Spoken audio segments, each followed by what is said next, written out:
By the way, former President Trump's lead growing against his fellow GOP candidates. The latest Real Clear Politics average has the former commander-in-chief snagging 57.3% of the Republican vote in 2024. Florida Governor Ron DeSantis next with just 14.1%.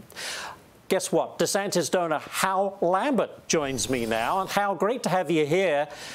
Okay, how big of a difference could this upcoming debate make, given the fact that observers say Ron DeSantis was a little too much in the background in the first debate? He really needs to bring it on in the second. Would you agree with that?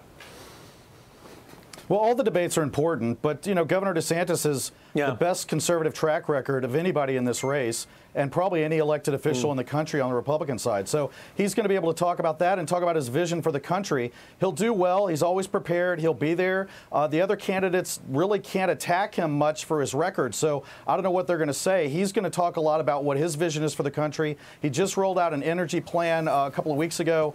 He's probably going to talk about that. And that's, quite frankly, a national security issue, but also an inflation issue. And if we can get energy prices down in this country, which Biden has no interest in doing, we can really help control inflation. And I think that's a big factor with a lot of voters.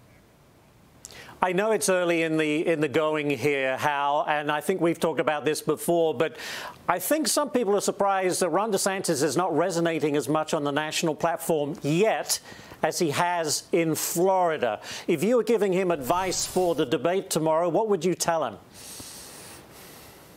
Well, I mean, he'll show up and be ready to go. I mean, Governor DeSantis is a good debater. He'll do well tomorrow.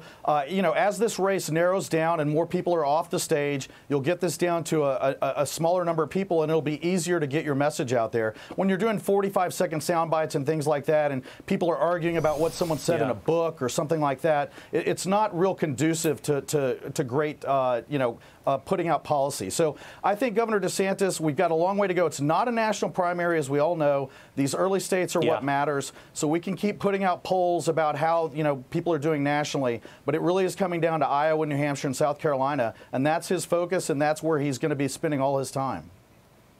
But very quickly, Hal, you know, former President Donald Trump continuing to be way out in front, according to the polls. How does Ron DeSantis separate himself from Trump while still trying to attract Trump supporters?